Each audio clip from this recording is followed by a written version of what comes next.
Hello. You know that I'm Dr. Ware. I'm the author of Warm Demander Teachers. I'm here now to talk about Chapter 4. And the significant point I want to make about Chapter 4 is the intersectionality of cultural and racial identities.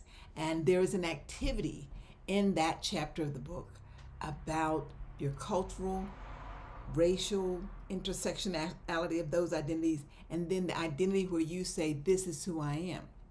But before I talk about that, what are you doing for your radical self-care? I've talked with you about water. I've talked with you about breathing. I've talked with you about starting to think about what you need to do every day so that when you meet your class, your nervous system is regulated, you're ready to create joy into the classroom, you're ready to enjoy teaching. And that really comes from doing radical self-care consistently. So again, one small action consistently without perfection. So I want you to now think about, what do you want to start doing? And again, it's not the big actions, it's not to change your life, because that doesn't stick. It's almost destined for failure based on all the research that I've read. What happens is the one small thing consistently. And we talked about gratitude. And so I want you to just pause right now. We're just gonna pause. It's okay. This is our time together. Pause right now and think about one thing you're grateful for about yourself.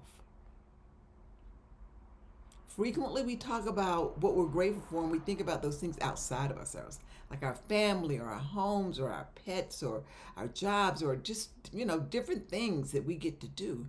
But what are you grateful for about yourself? You got it? Okay, hold on to that. And I want you to spend some more time thinking about being grateful. There's so much research about a daily gratitude practice, as in you just think about it first thing in the morning, before you fall asleep, you journal it, however you do.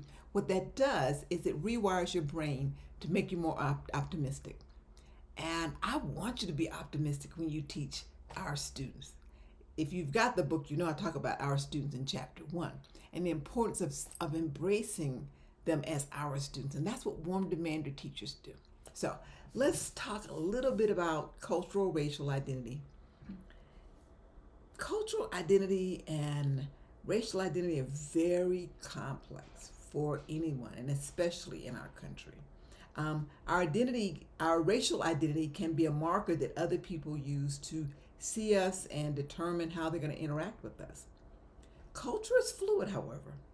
We might grow up with a specific culture that we get from our family or our community, and we may decide to fully embrace that as adults or to reject all of that and gain new identities or gain new cultural experiences and new cultural markers. People do that. Culture is fluid. And so even in your own childhood, the circumstances in your family may have changed.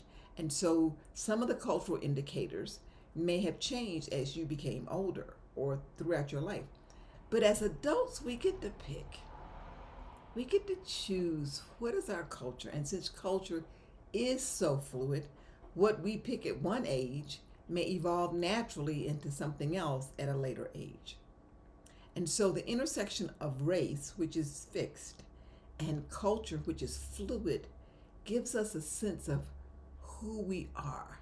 And then that's who we present to the world.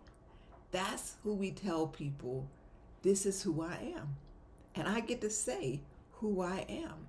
And so we know identity has its own intersectionalities with gender, with socioeconomic status, with how our beliefs show up about other people. But identity is what we get to choose. And it is influenced by the people around us. And it is influenced by the things that we think are important. Warm Demander teachers spend time understanding who they are. They don't just, this is who I am, and never think about it again. They understand that type of reflective practice is so important to be a Warm Demander teacher because it makes them inclusive to their students in their classroom. The Warm Demander classroom is absolutely inclusive. And if there's any identities that the warm-demanded teacher has a challenge with accepting or being completely caring and inclusive to with their students, warm-demanded teachers understand that's professional work they do on their time. But in the classroom, every student is welcome, every student is valued, every student, the teacher works to see the student's brilliance and to bring it out and help the students develop their own identity as a student leader or the successful student learner identity. And so this is a part where I encourage you to slow down in the book chapter, do the included professional development, take some time reflecting on. Of course, you can just like read the chapter and be done with it quickly, but it's the reflection. It's the really taking time and figuring out who you are and what do you want to change about your life. That's what's going to take a lot of time in that chapter. So take a deep breath, pause as you read it. If you hit some little emotional bumps, take a breath, take a breather, and keep reading. Do the reflective practice. Talk to the people around you. Learn more about the things that you've just accepted as culture that maybe you want to change your beliefs about them, or you more strongly encourage them. If you were raised in a family where we love and care for everyone and we're kind to everyone, and you may not understand what experience that comes from, and so you might talk to your family members and find out, how did we become so charitable? How did we get into this habit of we're always feeding people and we're always, welcoming people into our home? And then knowing the story may make it a richer experience, or you may decide, you know what, this is what my family has done. I'm taking it to the next level. It's going to show up in my classroom, and maybe my students and I will do a service project where we make sure we're supporting the community that we live in.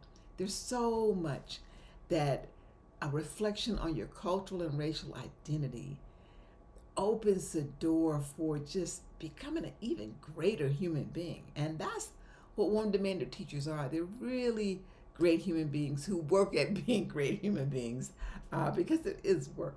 So thank you for joining me. If you have any questions about my work, please contact me through my website. So we've talked about Radicals of Care chapter, we've talked about cultural humility in the last chapter, and now we've talked about cultural racial identity, and of course the Radicals of Care. So continue to care for yourself, continue to be well. You deserve it. First of all, our students deserve you at your absolute best, because you want to enjoy teaching, right? You got into this because it's a great profession. So thank you for joining me again today. And I look forward to you when I talk about Chapter 5. Thank you.